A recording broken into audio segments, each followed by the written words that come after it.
आमचे नवनवीन व्हिडिओ पाहण्यासाठी आमच्या ज्ञान मंदिर या चॅनलला सबस्क्राइब करा आणि हो बेल आयकॉन दाबायला विसरू नका। जय शिवराय। काय महिमा होता म्हणे तुकोबरायांच्या अंगावर पाखरं येऊन बसतात, पाखरं येऊन बसतात। हे पाखरं अंगावर बसतात असा शब्द ऐकल्याबरोबर त्यांना विशेष वाटलं। कोण्या माणसाच्या अंगावर पाखरं बसतात सांगा? बसू शकत नाहीत। कारण पाखरं नाही कळतात बऱ्याच गोष्टी, पण आपल्या अंगावर त्यांनी कधी पाखरं बसलेली दिसत नाहीत। त्यांच्या अंगावर कसे काय बसले असतील? महिमा तुकोबरायांचा पसरला आणि सरळ गोष्ट आहे की त्यांना भेटायची इच्छा झाली। तुकोबरांना भेटावं अशी इच्छा झाली म्हणून त्याने एक मनुष्य पाठवला। तुकोबरांच्या भेटी करता त्यांना बोलावण्याकरिता, हे नाही गेले, त्यांना बोलावण्याकरिता मनुष्य पाठवला। तुकोबरांनी हे जाणलं ते स्वतःच जाण्याकरिता निघाले। रस्त्यातच तो मनुष्य भेटला आणि म्हटले मी तुमच्याकडेच। ते म्हणले मला माहिती आहे तू माझ्याकडेच निघाला होतास, तुला महाराजांकडे मला घेऊन जायचं। ठीक आहे म्हणे, येतो मी स्वतः येतो। गेले त्यांच्या समोर। मग त्यांनी विचारायला सुरुवात केली, महाराज मी जे ऐकलंय ते योग्य आहे का? तुमच्या अंगावर पाखरं बसतात हे त्याने कसं शक्य आहे आणि कसे काय पाखरं बसतात ते तरी सांगा। म्हटले आता ते मला माहित नाही, मी भगवंताचं चिंतन करतो एवढंच मला माहिती आहे। मग त्यांनी थोडी परीक्षाच घ्यायचा प्रयत्न केला। एकांतात जाऊन दोघं बसले, भगवंताचं चिंतन करू लागले। खरोखर पाखरं तुकोबरायांच्या अंगावर येऊन बसले। मग त्यांना खरं पटलं आणि पटल्यानंतर एकांतात तुकोबराने विचारलं, म्हणे महाराज सांगा तरी तुम्ही कोण आहात? तुम्ही काय आहात नेमके सांगा तरी मला, की कसं काय हे सगळं होऊ शकते ते तरी मला सांगा। महिपती महाराजांनी वर्णन केलं। बरं मग काय केलं माहिती आहे? तुकोबरायांनी मांडी घालून बसलेले होते, पाखरं अंगावर बसलेले दिसत होते। तुकोबरायांनी स्वतःची मांडी कापली, मांडी कापली आणि मांडी कापून दाखवल्याबरोबर त्या मांडीच्या आतमध्ये मांस दिसलं नाही, त्याच्यात रक्त दिसलं नाही, त्याच्यात हाड दिसलं नाही, त्याच्यामध्ये फक्त एक दिव्य प्रकाश प्रतीतीला आला। फक्त एक दिव्य प्रकाश तुकोबरायांच्या शरीरातून प्रत्यक्ष पाहायला मिळाला। म्हणजे मांस चर्म हाडे त्याच्यामध्ये पाहायला मिळाले नाहीत। हे तुकोबरायांचं विशेषत्व मला सांगायचं आहे। पण आपण त्यांनी भगवंताची भक्ती करतो, आपण साधक आहोत, आपण भक्त आहोत इथपर्यंत ठीक आहे, पण तुकोबराय आपल्यासारखे सामान्य भक्त नाहीत, ते अवतारी आहेत। म्हणून त्यांची भूमिका सुद्धा श्रेष्ठ आहे, त्यांची विचारसरणी विचारधारा सुद्धा श्रेष्ठ आहे। मग एवढे मोठे श्रेष्ठ आहेत आणि आपल्यापर्यंत आले कशाला अवतार धारण करून?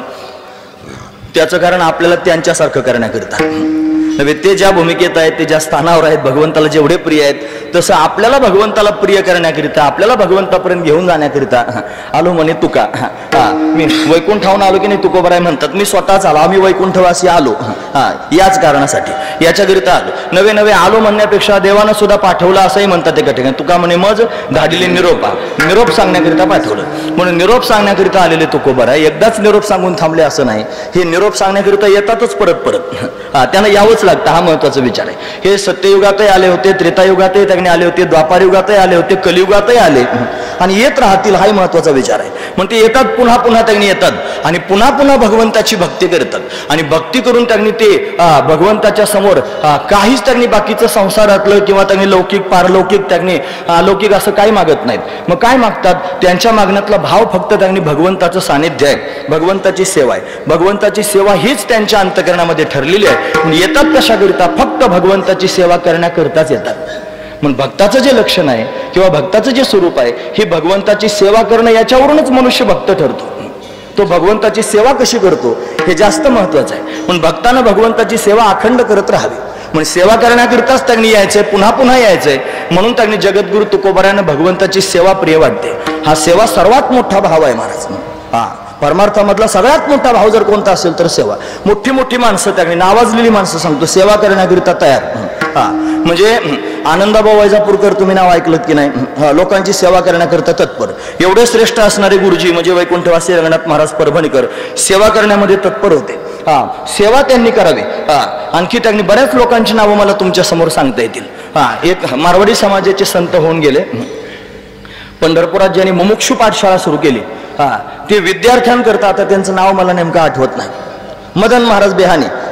म्हणजे सेवा सांगतोय, खांद्यावर त्यांनी गुणी घ्यायची आणि ती मोकळी गुणी घेऊन लोकांच्या घरोघर फिरायचं, कोणाकडून भाजी तरी आणायची, कोणाकडून धान्य तरी आणायचं, हे सगळं जमा करायचं आणि विद्यार्थ्यांना जीव घालायचं। की जे ज्ञानार्जन करण्याकरिता आलेले विद्यार्थी पंढरपुरातले, त्यांच्याकरिता ही सगळी सुविधा करून ठेवायची। म्हणजे एवढा मोठा अधिकार त्यांचा असून सुद्धा त्यांनी फक्त सेवा केली, हे महत्वाचे। मग परमार्थाचं सर्वात श्रेष्ठ असणारं सार जर काय असेल तर सेवा। म्हणून ती सेवा करत असताना जगाची आपण सेवा करतो की आपण संसाराची सेवा करतो, प्रपंचाची सेवा करतो, की सेवा नेमकी करतो कोणाची हे जास्त महत्वाचं आहे। ते दिसतात माणसांची सेवा केल्यासारखी, पण आपली नजर माणसं पाहण्याची आहे आणि त्यांची नजर देव पाहण्याची आहे। ते सेवा करतात पण माणसांची करत नाहीत, ते सेवा करतात त्या माणसांमधल्या देवाची। म्हणून सेवाच करायची आहे आणि भगवंताची सेवा या माध्यमातून अशा पद्धतीने करायची असं व्रतच साधू संतांनी घेतलेलं आहे. मग सेवा करण्याकरिता भगवंताची सेवा करण्याकरिता पुन्हा पुन्हा प्रगट होतात. काय होतं नेमकं त्या सेवेतून? त्या सेवेतून खऱ्या अर्थानं एक समाधान प्राप्त होतं आणि विशेष त्याच्यापेक्षा महत्वाचं सांगायचं ठरलं तर त्या सेवेमधून आनंद प्राप्त होतो. त्या सेवेला येणारं फळ आहे आनंद. दुसरा कशानंच आनंद व्हायचा नाही आणि जर झालाच आनंद तर तो त्याने चिरकाल टिकणारा नाही, तो क्षणिक असणारा आनंद, विषयातून होणारा आनंद क्षणिक असणारा आनंद आहे. पण सेवेतून होणारा आनंद फार विशेष आनंद आहे. मला ज्यांनी परमार्थात आणलं ब्रह्मलीन श्री लखनगिरीजी महाराज, जे कोपरगावला ज्यांची समाधी आहे, त्या बाबांनी त्यांनी ते संन्यासी होते. कोणी माणसं त्यांना भेटायला गेले की गेलेलं मनुष्य काहीतरी दक्षिणा नेऊन ठेवायचं. ती दक्षिणा तिने एका डब्यात जमा करायची आणि ती दक्षिणा जमा करून दर आठवड्याला गोदावरीच्या काठावर दत्तपार नावाचं ठिकाण आहे, या स्थानावरती भंडारा करायचा आणि त्या कोपरगावामध्ये असणाऱ्या सगळ्या दरिद्री नारायणांना भेटायचं. एसटी स्टँडवर बसणारे, गल्लोगल्ली बसणारे सगळ्यांना भेटायचं, नमस्कार करायचा, प्रसाद घ्यायला या म्हणायचं. आणि मग एक दिवस ठरलेला असायचा गुरुवार आणि त्या दिवशी सगळ्या लोकांना जेवण द्यायचं महाराज. आणि फक्त जेवण द्यायचं असं नाही, त्यांना जेवायला वाढलं की बाबाने असं खुर्चीत बसायचं त्यांच्या समोर आणि सगळ्यांच्या चेहऱ्याकडे पाहायचं. मला जरा आश्चर्यच वाटलं, म्हणलं बाबा सगळ्यांच्या चेहऱ्याकडे पाहतात, जेवताना कोणाकडे पाहावं का? पण मी असा मूर्खपणाचा प्रश्न विचारला, म्हणलं बाबा अहो कोणी जेवत असलं की त्याच्याकडे पाहू नये, जेवण त्यांनी गुप्त असावं, पडद्यात असावं, माणसाचं धन पडद्यात असावं, माणसाचं जेवण पडद्यात असावं, माणसाची स्त्री पडद्यात असावी. या तीन गोष्टी पडद्यातच ठेवण्याच्या, त्या जगाच्या समोर आला तर विस्फोट होऊ शकतो, वेगळ्या काही गोष्टी होऊ शकतात.